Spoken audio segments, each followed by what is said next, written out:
Hi everyone, Nadine Woolwood. I thought we would start a series of books. And the book I'd like to start with is That Which Is Seen and That Which Is Not Seen. And it's a book by Frederic Bastiat.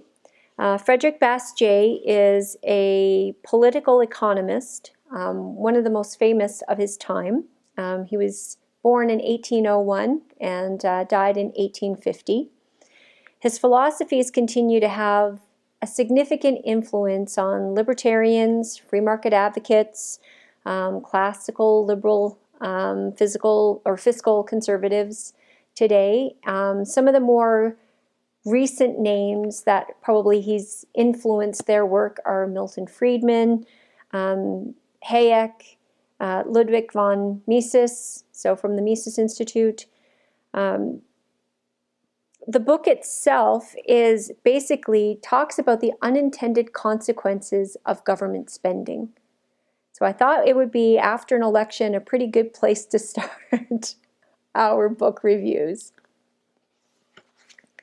So we'll start with page 1. That which is seen and that which is not seen. In the Department of Economy, an act, a habit, an institution, a law, gives birth not only to an effect, but to a series of effects. Of these effects, the first only is immediate. It manifests itself simultaneously with its cause, that which is seen. The others tend to unfold in succession. They are not seen. It is well for us, however, if they are foreseen. Between a good and a bad economist, this constitutes the whole difference. The one takes into account the visible effect, the other takes into account both of the effects of seen and also those which are necessary to be foreseen. Now, this difference is enormous.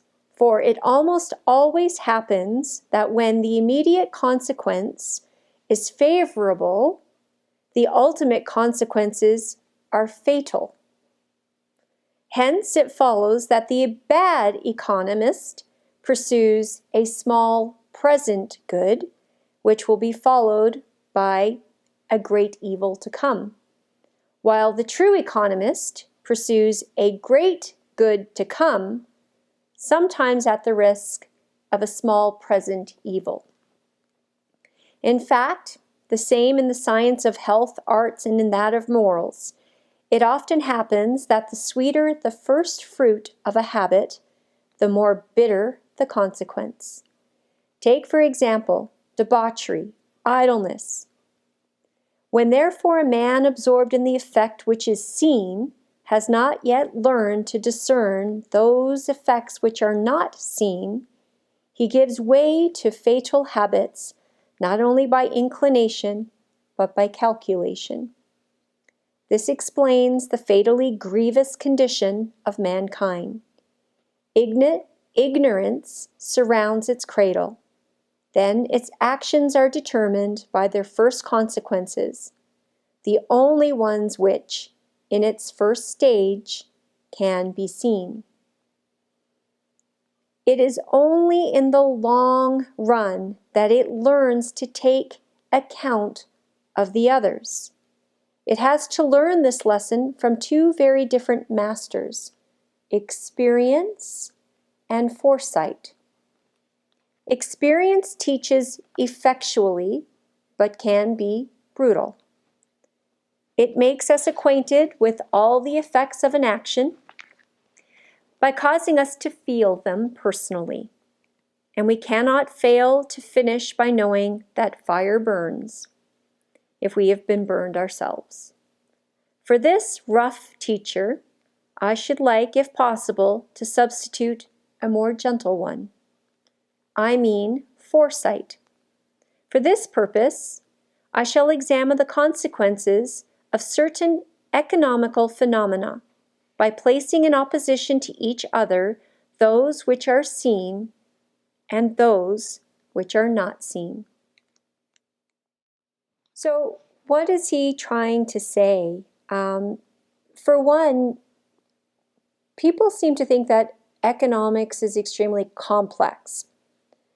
And it is. I'm not denying that it is. I think to break the economy down from a standpoint of some one person or entity trying to control it, it is far too complex for any individual or single group to do that. However, in concept, economy is really quite simple. It's people buying and people selling their goods, their services. So when we understand what an economy is, and then what the role of an economist is, for most people, is about projecting, where things are going to go. And for the role of a government, understanding the economy is about being able to write good policy.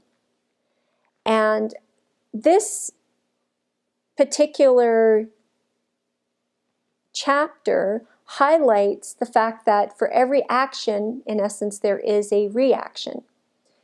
And a good economist is not only looking at the short-term impact that can be seen, but is looking at the longer-term impact, because he or she is trying to determine a series of consequences, that which are often not obvious and cannot be seen. So we can learn one of two ways: through experience. This is often what conservative really is about. We've learned through experience. We know the outcome because we've seen the results in the past. And fool me once, shame on you, shame on me. Fool me twice, shame on you. So through experience, the outcome can be brutal, and without taking a look at the lessons already learned, why would we doom ourselves to repeat those experiences personally? What Frederic Bastiat is proposing is that of foresight. And that's where we're going to go into next.